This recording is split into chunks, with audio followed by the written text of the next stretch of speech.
आप अपने देश से बहुत दूर रहते हो और उस दूर विदेश में आपके साथ कुछ ऐसी घटना घटती है जिसे आप चाह के भी भुला नहीं पा रहे हो। आप ऐसा कुछ एक्सपीरियंस करते हो इससे पहले जिसके बारे में बस बुक में पढ़े थे। Hi, this is Shreya Chatterjee and welcome to our show Well of Horrors.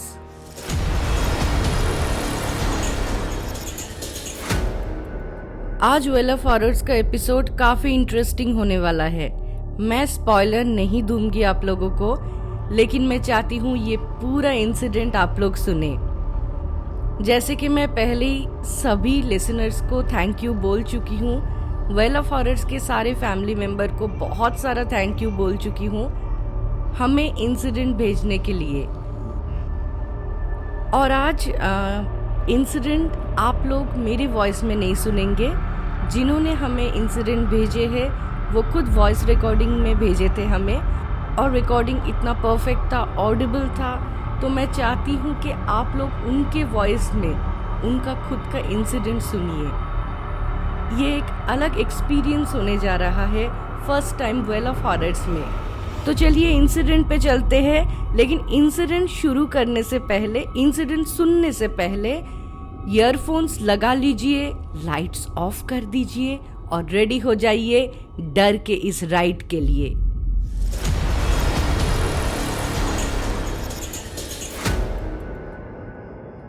Hi friends, मेरा नाम नैव है। मैं अपना पूरा नाम नहीं लूँगा क्योंकि काफ़ी लोग मुझे जानते हैं जहाँ से मैं हूँ, तो बस नैव ही रखते हैं उसको। वैसे तो मैं हूँ हैदराबाद से, इंडिया से, बट मैं रहता हूँ ऑस्ट्रेलिया में करीब 2006 से। तो ये जो हादसा हुआ था मेरे साथ, ये हुआ था 2010 में। तो हुआ ये था कि शुरू से मैं काफ़ी एडवेंचरस रहा हूँ, काफ़ी ट्रैक्स पर गया हूँ, काफ़ी कैंपिंग ट्रिप्स पर गया हूँ। कभी अकेले गया हूँ, कभी अपने दोस्तों के साथ गया हूँ, बट ये सब इंडिया में था। जब मैं ऑस्ट्रेलिया आ गया था तो मैं शुरू के 2 साल पढ़ाई में, फिर जॉब्स, रोज़मर्रा की ज़िंदगी में काफ़ी बिजी था। तो बहरहाल मेरी एक गर्लफ्रेंड थी बैक देन, वो ऑस्ट्रेलियन थी, तो वो भी काफ़ी एडवेंचरस थी। तो एक दिन हम लोगों ने प्लान बनाया कि चलो कहीं चलते हैं, कोई कैंपिंग में जाएंगे। तो क्योंकि मैं मेलबर्न में रहता हूँ और वो भी साथ में रहती थी मेलबर्न में, तो हम लोगों ने ये सोचा कि चलो कोई दूसरे स्टेट को जाते हैं। तो हम लोगों ने सोचा चलो वेस्टर्न ऑस्ट्रेलिया का जो स्टेट है वहाँ पर चलते हैं। वहाँ पर एक एरिया है जिसका नाम पिलीजा है और काफ़ी मशहूर है, जंगल है और बहुत डिफरेंट काइंड ऑफ एटमॉस्फेयर है वहाँ पर। तो हम लोगों ने सोचा चलो वहाँ पर चलते हैं, प्लान बना और हम लोगों ने वहाँ पर ड्राइव की। 17 घंटे की ड्राइव थी। तो 3 दिन में पहुँचे, रुक कर ब्रेक्स लेकर। जब पहुँचे हम लोग जो स्पॉट पे जाना था वहाँ पर एक छोटा सा, क्या कहते हैं उसको, कैबिन है। तो कैबिन हम लोगों ने बुक किया और हम लोगों ने सोचा, क्योंकि वो टाइम पर बारिशों का मौसम था, तो हम लोगों ने सोचा चलो टेंट्स में कहाँ रहेंगे, अब कैबिन ही बुक कर लेते हैं। तो कैबिन बुक किया। कैबिन जो था वो जंगल के बीचों बीच में था। कैबिन के अतराफ में थोड़ी क्लियरिंग थी कि आप वहाँ पर वॉक कर सको अतराफ में, बट उसका जो बेसिक जो सराउंडिंग थी, it was completely covered in trees. तो जब हम लोग वहाँ पर पहुँचे थे, मैंने अपनी गाड़ी पार्क की और जब हम लोगों ने जब गाड़ी से उतरा तो हम लोग को कुछ जानवरों की आवाज़ आई। जैसे कि मतलब वहाँ पर होते हैं, जैसा कि अब इंडिया में जैसे जंगली कुत्ते होते हैं ना, यहाँ पर भी जंगली कुत्ते होते हैं जंगल के आसपास में या कहीं भी, और वो यहाँ के कुत्तों को डिंगोस कहते हैं। This particular breed is called dingoes. तो मैंने अपने गर्लफ्रेंड से पूछा कि ये आवाज़ कहाँ से आ रही है, बहुत ज़ोर से आ रही है, मतलब आसपास ही है कहीं, चल के देखते हैं। तो हम लोग गए, आवाज़ फॉलो करते करते गए थे और हम लोग को दिखा थोड़ा दूर पर एक ग्रुप है डिंगोस का, वो लोग एक जानवर को कॉर्नर किए हुए हैं एक झाड़ पर, और वो जानवर भी चीख रहा है और कुत्ते उसके ऊपर भौंक रहे हैं। तो हम लोगों ने देखा कि चलो शायद वो जानवर भाग जाएगा कुत्तों से निकल कर, उनके जो भी ट्रैप है वहाँ से निकल कर भाग जाएगा। हम लोगों ने देखा 5 मिनट अच्छा नहीं लग रहा था, और क्योंकि मेरे पास फायर आर्म्स का लाइसेंस है, तो हम लोग कैरी कर रहे थे राइफल्स, और प्रोटेक्शन के लिए होना पड़ता है। तो हम लोगों ने थ्रू द गवर्नमेंट जो भी लीगल चैनल से वहाँ से जाके ऑब्टेन किया था लाइसेंस। तो मैंने क्या किया, एक हवाई फायरिंग की, ताकि वो कुत्ते जो है डर कर भाग जाए। तो मुझे वो दूर से वो जो जानवर को जिसके ऊपर वो लोग भौंक रहे थे, वो एक जानवर है ऑस्ट्रेलिया का, आप लोग शायद सुना होगा आप लोगों ने नाम, it's called a wombat. So WOMBAT wombat. वो थोड़ा सा अलग किस्म का जानवर होता है। वो अच्छा खासा बड़ा होता है साइज में। मतलब वो यहाँ पर वो जानवर को इतना स्ट्रॉन्ग मानते हैं कि अगर आप वो रोड पर आ जाए, बीच रोड पर, और आपकी गाड़ी उसको ठोक दी, मतलब उसको एक्सीडेंट हो गई, तो आपकी गाड़ी को काफ़ी अच्छी खासी तरीके से डैमेज हो सकता है। तो मैंने समझा कि वो शायद जानवर होगा जिसको कुत्तों ने सराउंड किया हुआ है। तो मैंने जब हवाई फायरिंग की थी तो कुत्ते तो डर कर भाग गए, और वो जो जानवर था वो कैसे कहूँ, 4 पैरों पे चलता है, बट वो उठकर ठहर गया 2 पैरों पर, जैसे इंसान ठहरता है। या फिर सबसे अच्छा एग्जाम्पल है जैसा कि भालू जो होता है, रींच जो बेर कहते हैं, वो कैसे उठकर ठहर जाता है 2 पैरों पर, बस वैसे उठकर ठहर गया। तो मैं अपनी गर्लफ्रेंड को देखकर पूछ रहा हूँ कि ये क्या हो रहा है, और वो भी मुझे देखकर कह रही है कि ये मतलब हम लोग काफ़ी सरप्राइज थे, क्योंकि Australia is not a native for bears. दूसरे बेयर्स होते हैं जैसे कोआला बेयर्स है यहाँ पर, वो तो झाड़ के ऊपर रहते हैं और छोटा सा एक जानवर होता है, बट ये अच्छा खासा मीडियम साइज का जानवर है और 2 पैरों पर ठहर गया। तो हम लोग थोड़ा सा परेशान थे। एनीवेज, वो 2 पैरों पर ठहरा और इंसानों की तरह चलकर वापस झाड़ों में जो पेड़ थे, जंगल था, उसके अंदर गया।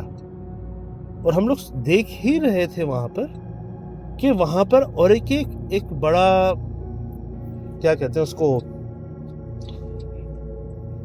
सेम शेप का बट बड़ा वाला जानवर जो है, उसकी परछाई, उसका जो है परछाई नजर आई हमें झाड़ों के पीछे से।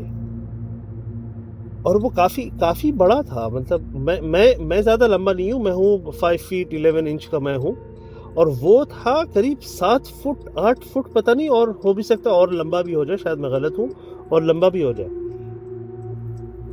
तो वो छोटा जो था वो गया पीछे झाड़ों के पीछे, और वहां से वो एक बड़ा वाला भी था जो जानवर, उसके साथ वो दोनों का हम लोग देख सक रहे थे आउटलाइन, और दोनों गायब हो गए जंगल के अंदर। तो मुझे समझ नहीं आया, मुझे ऐसा लगा कि ये छोटे का शैडो तो नहीं है, वो इतना बड़ा लाइटिंग इफेक्ट होगा। तो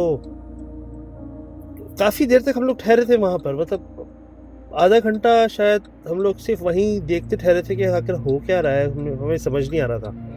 बहरहाल हम लोगों ने जैसे करके छोड़ दिया। जो जंगल है, पता नहीं क्या क्या हो सकता है, मतलब इफेक्ट्स हो सकते हैं, आंखों का धोखा है, और ट्रैवलिंग की थकान भी हो सकती है। तो हम लोगों ने जो है उसको जाने दिया, चलो छोड़ दो। तो हम लोग खैर उसके बाद हम लोग अपनी कैंपिंग में बिजी हो गए। हम लोग निकलते थे रोज ट्रैक्स पर वहाँ पे ट्रैक्स बने हुए थे, तो हम लोग वहाँ पर जाते थे। 3 दिन तो हमने कुछ महसूस नहीं हुआ, सब सही था। और रातों में हम लोग जो है बाहर वो जो कैबिन था उसके बाहर हम लोग बॉनफायर लगाकर बैठते थे, कॉफ़ीज पीते थे, बेसिकली जो करते हैं कैंपिंग में, बस वही कर रहे थे। खाना वहीं बनाते थे बाहर, क्योंकि बहुत अच्छा लगता था बाहर। कैबिन के अंदर तो खैर से कुछ ज़्यादा फैसिलिटीज़ थी नहीं, बस एक बाथरूम था, टॉयलेट था, एक छोटा सा किचन सेक्शन बना हुआ था, बट हम लोग प्रेफर बाहर बारबेक्यू करना ज़्यादा प्रेफर करते थे, तो हम लोग वैसे ही कर रहे थे। और 3 दिन तो आराम से गुजर गए। 3 दिन के बाद हुआ ये, अब हाँ ये चीज़ मैं पहले बोल दूं कि मेरी जो गर्लफ्रेंड थी उसको सुबह सुबह वॉक पर जाना या जॉग पर जाने की आदत थी, तो मुझे नहीं थी, क्योंकि मैं I am a night person, मैं हमेशा से नाइट शिफ्ट्स करता हूँ, तो मैं रात में जागता हूँ और सुबह जैसा होती है सो जाता हूँ। Exactly like a vampire, that's how my life is. रात में जागता हूँ, सुबह में सोता हूँ, और वो सुबह में जल्दी जागती है। She is a morning person and she goes crazy in the morning. So उसी तरह अपनी रूटीन फॉलो कर रही थी। 3 दिन के बाद जो है 4th डे मैं आके सोया, मुझे शायद 1-2 घंटे नींद लगी होगी। उसके बाद मुझे आवाज़ आई दरवाजे की बंद करने की, तो मैं समझ गया कि मेरी गर्लफ्रेंड गई है रन पर, अपने जॉग पर गई है। तो खैर मैं सो गया। उसके बाद पता नहीं शायद कुछ आवाज़ आई जिसकी वजह से मेरी नींद उशार हो गई, मैं उठ गया। मुझे प्यास लगी थी, मैं नीचे आ रहा था किचन में। तो किचन में मैं आ रहा था तो मुझे एक वहाँ पे चीख की आवाज़ आई, यू नो अ स्क्रीम, और it sounded like my girlfriend. तो मैंने सोचा ये क्या हुआ है, चीखने की आवाज़ क्यों आई है। तो मैं थोड़ा सा जल्दी नीचे आने की कोशिश कर रहा था। जैसे मैं किचन में पहुंचा, वो कैबिन जो है ना बिल्कुल जैसा थोड़ा हिलना शुरू हो गया। हिलना यानी कि ऐसे नहीं कि मतलब पूरा ऐसे धड़ हिल रहा है, वैसे नहीं। सबसे बेस्ट एग्जांपल मैं आपको देता हूँ, जैसे कि जो जुरासिक पार्क मूवी आई थी, उसमें वो पानी की ग्लास का सीन आप लोग को याद होगा, यू नो एक स्टेप पर जो है एक वाइब्रेशन महसूस हो रहा था। एग्जैक्टली वैसे कैबिन में महसूस हो रहा था, क्योंकि कैबिन जो होता है लकड़ी का बना होता है, मतलब उतना ज़्यादा मजबूत नहीं होता। अगर आप ज़ोर से मारो उसको एक कॉर्नर में, तो वो एक वाइब्रेशन होता है पूरा कैबिन में और पूरा फ्लोर पर। तो वैसे वाइब्रेशन हो रहा था, तो मैं थोड़ा रुक गया। मैंने फेस थॉट, क्योंकि मैं नींद में था, मैं नींद में से उठा था, तो मुझे ऐसा लगा कुछ अर्थक्वेक तो नहीं आ रहा जिसकी वजह से ये वाइब्रेशन हो रहा है। अर्थक्वेक की वजह से तो कहीं मेरी गर्लफ्रेंड कहीं फंस तो नहीं गई, कहीं गिर तो नहीं गई, कुछ चोट ना लग गई हो उसको, जो भी है। तो मैं बस वो अभी सोचने में ही था कि वाइब्रेशन जो है थोड़ा सा और इंटेंस होना शुरू हो गया। ऐसे लग रहा था कि कोई सामने के जो कैबिन के सामने जो पोर्च बना होता है ना, उसके ऊपर कोई चल रहा है, कोई धम धम ऐसे। तो मैं वहाँ पर फ्रीज हो गया, मतलब ये हो क्या रहा है आखिर, क्योंकि हम लोग 3 दिन से रह रहे हैं, हम लोग पोर्च के ऊपर आते जाते हैं, और ऐसा तो कोई कभी हम लोगों ने महसूस नहीं किया कि हम लोग के स्टेप्स की वजह से वाइब्रेशन आ रहा है। वैसा कुछ नहीं था, ये डिफरेंट था काफ़ी। तो मैं अभी वो महसूस करने में ही था, मैं फ्रोजन था। मुझे खिड़की में एक ऐसा लगा कि खिड़की के बाहर से कोई पास हो रहा है, और मैं उसको देख पा रहा हूँ, बट मैं उसको देख नहीं पा रहा, इन सेंस कि मैं उसका चेहरा नहीं देख पा रहा हूँ। I could see his whole body. His whole body covered the whole window, and I'm telling you, windows करीब 8 फीट ऊपर तक है, और 8 यानी कि मैं जब खिड़की का टॉप पार्ट पे देखता हूँ, टॉप मोस्ट पार्ट पे, I could see the shoulders of that creature. मेरी हालत खराब हो गई। मैंने कहा ये क्या हो रहा है आखिर, और ऐसे बस वो चल रहा है, मेन डोर की तरफ आ रहा है, जो हम लोग के जो कैबिन का मेन डोर है ना, वहां पर आ रहा है, और धम वाइब्रेशन बढ़ रहा है, और मेन डोर के पास आकर वो स्टेप्स रुक जाते हैं, और ऐसे लगता है कि उसने कुछ नीचे रखा हो या कुछ डाला हो, मतलब जमीन पर पोर्च के ऊपर कुछ रखा हो, और वो पलटकर वापस जा रहा है। तो उसके वाइब्रेशंस फिर नज़र आ रहे थे, फिर वो खिड़की के सामने आया, फिर उसकी बॉडी मुझे नज़र आई, और वो फिर आहिस्ते जैसा उतर कर वो पोर्च पे से नीचे उतरा ज़मीन पर, फिर वो गायब हो गया। तो मैं अब आपको डिस्क्राइब करता हूं कि मैंने देखा क्या है। विंडो क्लियर है, कोई टिंटेड विंडोज नहीं है, कोई पर्दे नहीं है, कोई ब्लाइंड्स नहीं है, कुछ नहीं है, बिल्कुल क्लियर विंडोज है।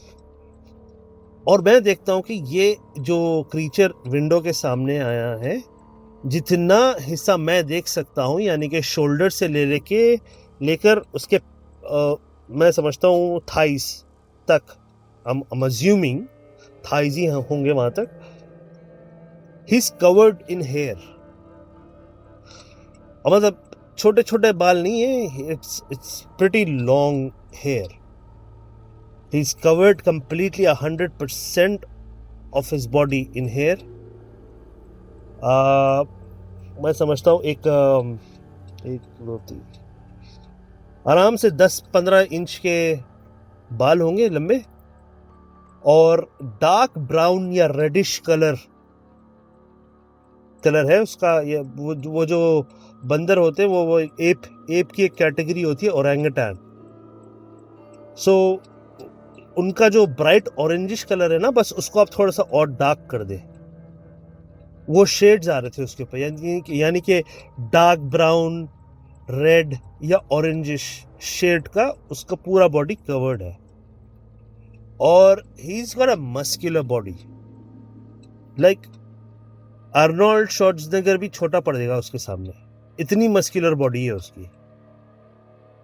आपको बॉडी नजर नहीं आती, बट उसका जो बिल्ट है आप उससे अंदाजा लगा सकते हो कि ये he is like a walking tank.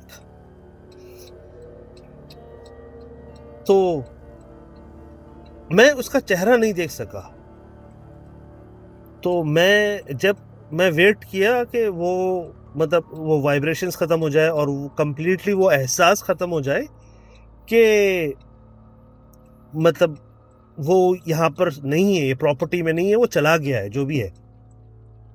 तो मैंने वेट किया करीब, मैं समझता 15-20 मिनट मैंने शायद वेट किया होगा। उसके बाद मैंने डोर खोला आहिस्ते से, और मैं क्या देखता हूँ कि मेन डोर के सामने मेरी गर्लफ्रेंड बेहोश पड़ी हुई है। मैं उसको उठाता हूँ, और क्योंकि dead body weight is very very heavy, you can't really lift up a person who is been fainted. मुश्किल होती है, आप उठा लेते हो बहुत मुश्किल से, और मैं उठा नहीं पाया क्योंकि there was a series of emotions going through in my head at that time. तो मैंने उसको अंदर ड्रैग किया, उसको अंदर खींचा, उसके ऊपर थोड़ा सा पानी छिड़का, उसको उठाया, और वो उठकर जो है इधर उधर देखना शुरू हो गई। उससे मुझसे पूछा कहाँ है वो। मैंने कहा कौन क्या है, क्या कह रहे हो, बोलो। तो उसने कहा कि मैं वहाँ पर जा रही थी, मैं अपने जॉग पर जा रही थी और मेरा पैर फिसल गया वहाँ पर, ट्रैकिंग के जो पास है उस पर मेरा पैर फिसल गया, यानी कि पैर मुड़ गया, उसका एंकल जो है ट्विस्ट हो गई।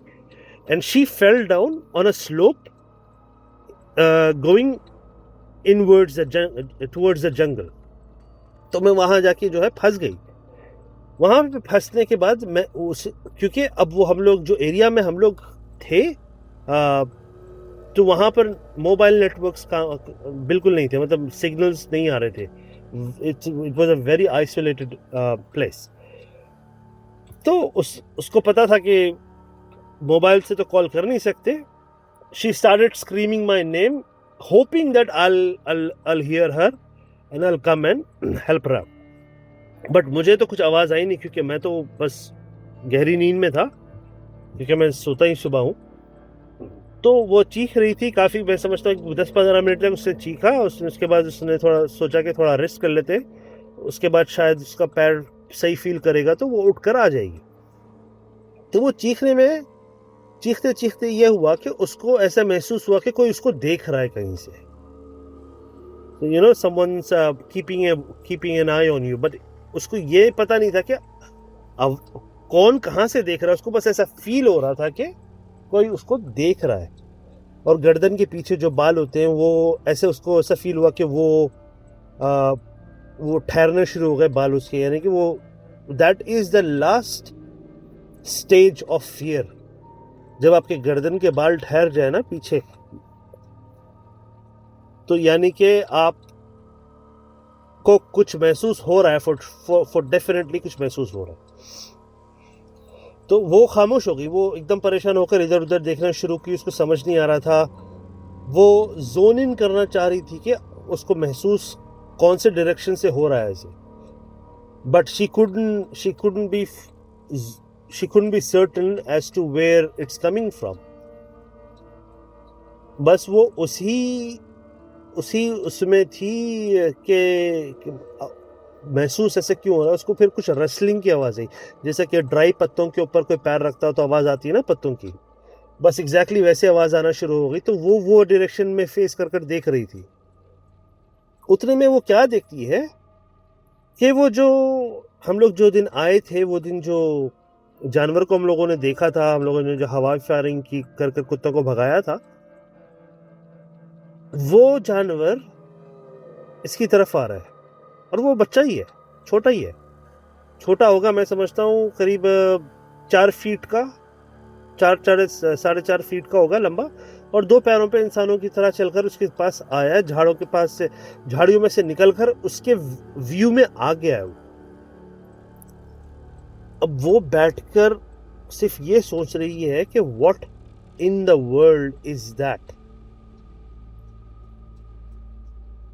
वो अभी सोच ही रही है कि उसके पीछे से ये बड़ा वाला आता है बाहर।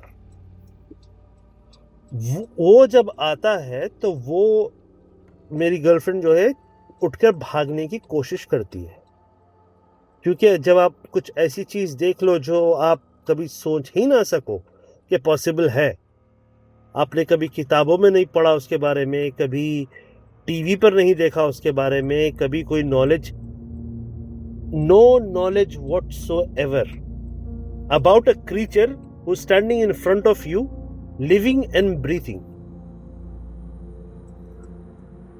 या तो इंसान के पास वो एक सेंस होता है ना डर का, फाइट और फ्लाइट।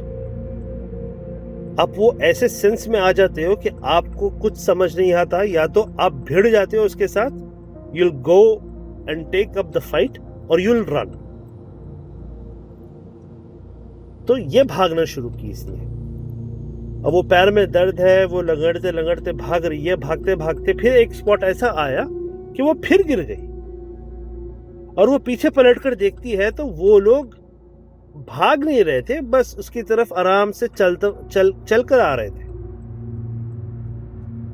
और जब वो करीब आए, पास आए, तो मेरी गर्लफ्रेंड ने कहा कि उसको इतनी गंदी बदबू आई, इतनी गंदी बदबू आ रही थी वो जानवरों से कि वो बयान नहीं कर सकती कि मतलब कितनी खराब हो। वो कह रही थी, उसने थोड़े से कॉम्बिनेशंस दिए मुझे जो मैं बताना नहीं चाह रहा हूँ क्योंकि वो काफी गोर है, काफी गंदे हैं, बट मैं I can not actually describe how that smell was.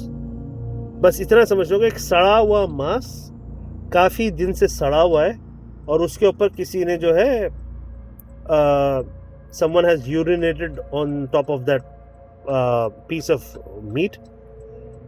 वो जो जितने भी आप गंदे कॉम्बिनेशन सोच सकते हो ना, वो सोचकर वो बदबू आ रही थी उसके पास, और अपेरेंटली इतनी तेज बदबू आ रही थी, और इतना पास आ गया था वो कि वो सिर्फ झुककर हाथ लगा सकता था उसको। वो पॉइंट पर जब हुआ कि वो जो बड़ा वाला जो क्रीचर था वो हाथ लगाने वाला था, जब वो चीखी, जो मुझे आवाज आई क्योंकि वो भागकर थोड़ा सा करीब आ गई थी कैबिन के, और उसने कहा कि मैं चीखने के बाद मुझे कुछ याद नहीं है कि क्या हुआ, अब मैं उठी हूं और तुम मेरे सामने। अब मुझे ये पता नहीं है कि इस दौरान हुआ क्या, तुम मुझे लेकर आए हो झाड़ों में से, या मैं खुद चलकर आई हूं, या किसी और ने मुझे हेल्प किया है, मुझे कुछ नहीं पता। तो मैंने कहा अब मेरी कहानी सुनो। तो मैंने उसको बताया, मैंने अपनी गर्लफ्रेंड को बताया कि मुझे एक चीख की आवाज आई, मैं उठा था, मुझे एक चीख की आवाज आई, मैं नीचे आ रहा था ये सोच करके शायद तुम कुछ हो गया होगा जिसकी वजह से तुम चीखी, और जब मैं आ रहा था, जैसे मैं नीचे उतरा ग्राउंड फ्लोर पर, तो मुझे वाइब्रेशंस महसूस हुए, जैसे कि एट फर्स्ट तो मुझे लगा अर्थक्वेक है, फिर उसके बाद मैंने थोड़ा और महसूस किया तो मुझे ऐसा लगा कि नहीं, ये कोई वॉक कर रहा है अपने फ्रंट पोर्च पर, और जो भी वॉक कर रहा है वो कोई ऑर्डिनरी चीज नहीं है वॉक करने वाला, क्योंकि पूरा घर हिल रहा है, यानी कि कुछ इज गॉट हैवी स्टेप्स। और जब ये विंडोज के सामने से ये क्रीचर आया तो मैं उसका चेहरा ही नहीं देख सका, और वो आया मेन डोर तक बाहर, उसने कुछ ड्रॉप किया और वो पलटकर वापस चला गया। तो बात ये है, कंक्लूजन ये है कि मेरी गर्लफ्रेंड जैसा बेहोश हुई, वो बड़े क्रीचर ने उसको उठाया and he got her to the main door, और उसको वहां रखा और वो चला गया। अब वो मुझे पता नहीं है कि वो क्रीचर है क्या, उसकी खुराक क्या है, वो क्या खाता है, मुझे कुछ नहीं पता। अब हम लोगों ने बैठकर जब सोचा तो हम लोग को ऐसा लगा कि शायद क्योंकि वो कुत्तों से हम लोगों ने वो बच्चे को बचाया था, हो सकता है he is just returning the favour. तो हम लोगों ने वही रात पैकअप किया और हम लोग निकल लिए वहां से, वापस मेलबर्न आए। मेलबर्न आने के बाद जो है हम लोगों ने थोड़ी सी रिसर्च की, ऑनलाइन रिसर्च की। यहाँ पर एक स्टेट लाइब्रेरी है मेलबर्न में, वहाँ पर गए, थोड़े से बुक्स लिए। और यहाँ पर हम लोग के थोड़े दोस्त हैं जो एबोरिजिनल हैं, जो द नेटिव ऑस्ट्रेलियंस जो होते हैं ना, जो गोरों से पहले, गोरे जब आए थे यहाँ पर, उससे पहले जो लोकल्स रहते थे ना, वो कम्युनिटी के लोग हैं जो हम लोग के दोस्त हैं। वो लोगों से बात की तो वो लोगों ने हमें जो है एक क्रीचर के बारे में बताया। It's like a mythical creature for the modern world, but apparently these native Australians they believe in this creature that it exists. और लोगों ने देखा है, और बहुत लोगों ने देखा है उसको। तो हम लोगों ने जब रिसर्च किया, हमें ये सामने आया कि ये जो पर्टिकुलर क्रीचर को हम लोगों ने देखा है उसको कहते हैं यावी। सो यावी स्पेल होता है YOWIE। तो आप लोगों ने कभी सुना होगा, कभी देखा होगा डॉक्यूमेंट्रीज में या कहीं ना कहीं पढ़ा होगा कि अमेरिका में एक मिथिकल क्रीचर है, क्रिप्टिड है, जिसको कहते हैं बिगफुट कहते हैं, सैस्क्वॉच कहते हैं, एपमैन कहते हैं। बहुत डिफरेंट नाम है, बट वो एक ही क्रीचर है। उसके डिफरेंट ब्रीड्स होते हैं। अब जैसा कि हम लोगों के इंसानों में होते हैं, जैसा कि हम लोग इंडियंस हैं और अमेरिकन्स है, तो आप डिफरेंशिएट कर सकते हो देखकर, हाँ ये इंडियन है, ये थोड़ा सा कलर उसका ब्राउन है, ये अमेरिकन है, ये गोरा है। या फिर चाइनीज हो या जापानीज हो, तो उन लोग के जो फेशियल फीचर्स होते हैं वो थोड़े डिफरेंट होते हैं। तो यू कैन एक्चुअली से which one is which, it's a bit easier. तो इन लोगों में भी एक ब्रीड होती है, मतलब डिफरेंट ब्रीड्स होते हैं। तो अमेरिका का जो होता है उसको बिगफुट कहते हैं, वो भी ब्राउन कलर का ही होता है, ब्लैक कलर का होता है, ऑरेंज कलर का होता है, वगैरह वगैरह। और कनाडा में जो मिलते हैं सेम स्पीशीज का डिफरेंट ब्रीड है, उसको कहते हैं येटी, YETI। और सैस्क्वॉच भी कहते हैं इसको। तो वही ब्रीड का ये और एक ऑस्ट्रेलिया में है, इसको कहते हैं यावी। तो मैंने अपनी गर्लफ्रेंड से पूछा कि अच्छा तुमने तो उसको देखा है आमने सामने, फेस टू फेस देखा, वो दिखता कैसा है? तो मेरी गर्लफ्रेंड ने कहा कि दिखने में तो ऐसा लग रहा था कि वो गोरिल्ला का जो फेस है ना, बस वैसे ही फेस है, थोड़ा और फ्लैटेंड फेस है। दांत बड़े बड़े हैं, बाहर तक निकले हुए हैं, मतलब जो सामने के जो कैनाइन टीथ होते हैं वो बड़े हैं। और एक बात उसने ये कही कि she was scared. Of course, anyone would be scared to see like a 9 feet, 10 feet big monster in front of you. But she did not feel threatened. He was not giving out any, evil vibes, apparently.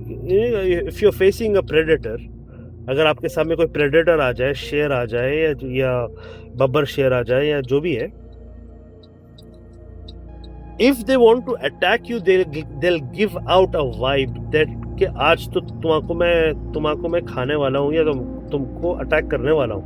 या वो सब छोड़ो यार, एक जंगली कुत्ता अगर आपके ऊपर अटैक कर रहा हो, अटैक करने से पहले he'll give you a growl or something, he'll give away something that shows कि हाँ भाई अब मैं डेंजर में हूँ, मुझे भागना है, ये कुत्ता मुझे अटैक करने वाला। मेरी गर्लफ्रेंड को ऐसा कोई थ्रेटन महसूस नहीं हुआ उसके पास।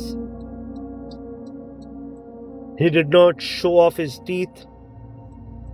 वो गुस्से में घुर्रा नहीं रहा था, कोई आवाज नहीं कर रहा था। इनफैक्ट मेरी गर्लफ्रेंड ने ये कहा कि वो जो है एक वेरी काम साउंडेड सूथिंग आवाज कर रहा था, मतलब यानी कि जैसा कि कोई विसिल करता हो, तो वे उस तरीके की विसिल इसके पास उसके मुंह से आ रही थी। बट क्योंकि वो इतनी डरी हुई थी and she saw something which she couldn't even imagine, तो वो चीख कर भागने की कोशिश कर रही थी। Other than that she did not feel threatened in his और हर्स प्रेजेंस। तो खैर उसका डिस्क्रिप्शन उसका फेस का ये है कि उसे गोरिल्ला का टाइप का फेस है, थोड़ा सा कॉनिकल हेड है, आंखें जो है और लालिश या फिर डार्क ब्राउनिश है, लालिश है, और दांत है जो दिख रहे थे। It was very obvious and he was huge, which I saw that as well. He did not have a tail, ये मैं कंफर्म कर रहा हूं क्योंकि जब वो पलटकर वापस जा रहा था, I saw the back side of it. It does not have a tail whatsoever. और हाँ, जब वो उसको मेरी गर्लफ्रेंड को अपने कंधे पे लाया, उसके हाथ में बच्चों की तरह कैरी किया, मुझे पता नहीं कैसे कैरी किया उसने, मैंने देखा नहीं, बट वो इतना ह्यूज था कि उसने एक ग्रोन अप इंसान को अपने पास अपने हाथ में रखते हुए जो है उसको वो इंसान उसके हाथ में नजर नहीं आया, वो इतना ह्यूज है। तो ये मेरे साथ हुआ था सिचुएशन 2010 में। तो उसके बाद मैंने रिसर्च की, then I went into cryptid and I am thankful to God that वो जो क्रीचर था उसने कभी अटैक किया नहीं, और कोई अटैक करने के इंटेंशन से वो अप्रोच किया नहीं था। तो अगर वो अटैक करता तो हम लोग के पास तो कोई आई डोंट थिंक मेरे राइफल की बुलेट्स भी उसको कुछ कर सकते थे, वो इतना सॉलिडली बिल्ड था। बहरहाल वो हमारा टाइम नहीं था, तो हम बस हम लोग सिर्फ शुक्र अदा कर सकते हैं कि कुछ हुआ नहीं। But yeah that is my encounter with the cryptid called yowie यहाँ ऑस्ट्रेलिया में। और अपेरेंटली यहाँ पर और थोड़े क्रिप्टिड हैं, क्रिप्टिड डिफरेंट क्रिप्टिड्स हैं यहाँ पर, जिसके बारे में मैंने पता किया है। क्योंकि वो आपके साथ एक बार ऐसा इंस्टेंस हो जाए तो आप थोड़ा उसके ऊपर स्टडी करते हो, रिसर्च करते हो, उसके साथ और कौन से क्रिप्टिड्स एग्जिस्ट करते हैं वगैरह वगैरह। खैर ये मेरी एक स्टोरी थी। मेरे साथ थोड़े पैरानॉर्मल स्टोरीज भी हुए हैं जब मैं थोड़ा सा यंग था, बट वो मैं कभी आपको बाद में सुनाऊंगा। बट फिल वक्त के लिए ये है, I hope you like the story. Look, I don't really care if you guys believe me or not. ये मेरे साथ हुआ है, मैंने जो देखा है मुझे पता है मैंने क्या देखा है, मेरी गर्लफ्रेंड ने क्या देखा है उसको पता है उसने क्या देखा है। तो it is what it is. Okay, so I'm very big fan of your podcast. I follow it every single day, just waiting for your new updates. And yeah, good luck and have a good one. Bye bye.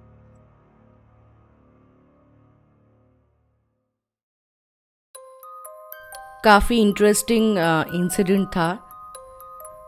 Actually जब first time मैं ये incident सुनी थी, मुझे समझ में नहीं आ रहा था कि जो माइथोलॉजिकल कैरेक्टर्स के बारे में या बहुत सारे ऐसे कैरेक्टर्स हैं जिनके बारे में हम बचपन से पढ़ते हैं, हम अपने पेरेंट्स से सुनते हैं, अपने दादा दादी से सुनते हैं।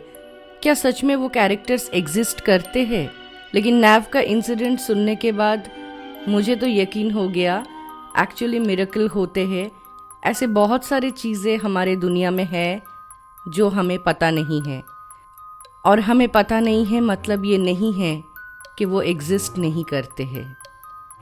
हमारे जानने के बाहर और एक दुनिया है, और मैं अपने एक एपिसोड में ये बता चुकी हूँ, जहाँ पे हमारी सोच ख़त्म होता है, डर की शुरुआत वहीं से होता है। आप लोग कमेंट करके ज़रूर बताइएगा ये इंसिडेंट आप लोगों को कैसा लगा।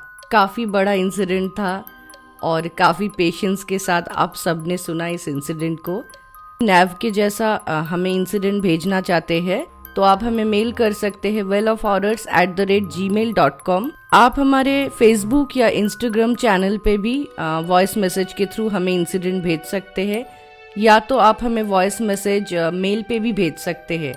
अगर आपका वॉइस मैसेज परफेक्टली ऑडिबल है, अगर हम प्ले कर सकते हैं, वो क्वालिटी का अगर ऑडियो है, तो डेफिनेटली हम अपने शो में आपका वॉइस ज़रूर प्ले करेंगे। लेकिन एपिसोड ख़त्म करने से पहले मैं नैव को बहुत सारा थैंक यू बोलना चाहूँगी। सच में बहुत ओवरवेलमिंग लग रहा है जिस तरीके से आप सब लोग सपोर्ट कर रहे हैं, जिस तरीके से एक के बाद एक इंसिडेंट मिल रहा है हमें। एक टाइम था जब हम बार बार रिक्वेस्ट करते थे हमें इंसिडेंट भेजिए, नहीं तो हम शो कंटिन्यू नहीं कर पाएंगे। उसके बाद आज का दिन जब हमें बहुत सारा प्यार मिल रहा है आप लोगों से, हमारा छोटा सा फैमिली वेल ऑफ हॉरर्स का स्लोली बहुत बड़ा हो रहा है। इसमें आप सभी का योगदान है। मैं चाहती हूँ ऐसे ही आप लोग वेल ऑफ हॉरर्स फैमिली के साथ जुड़े रहिए और हमें इंसिडेंट भेजते रहिए। थैंक यू सो मच सभी लिसनर्स को। नेक्स्ट वीक मिलते हैं कुछ रियल हॉरर इंसिडेंट या सुपर नेचुरल इंसिडेंट के साथ। तब तक स्टे ट्यून्ड।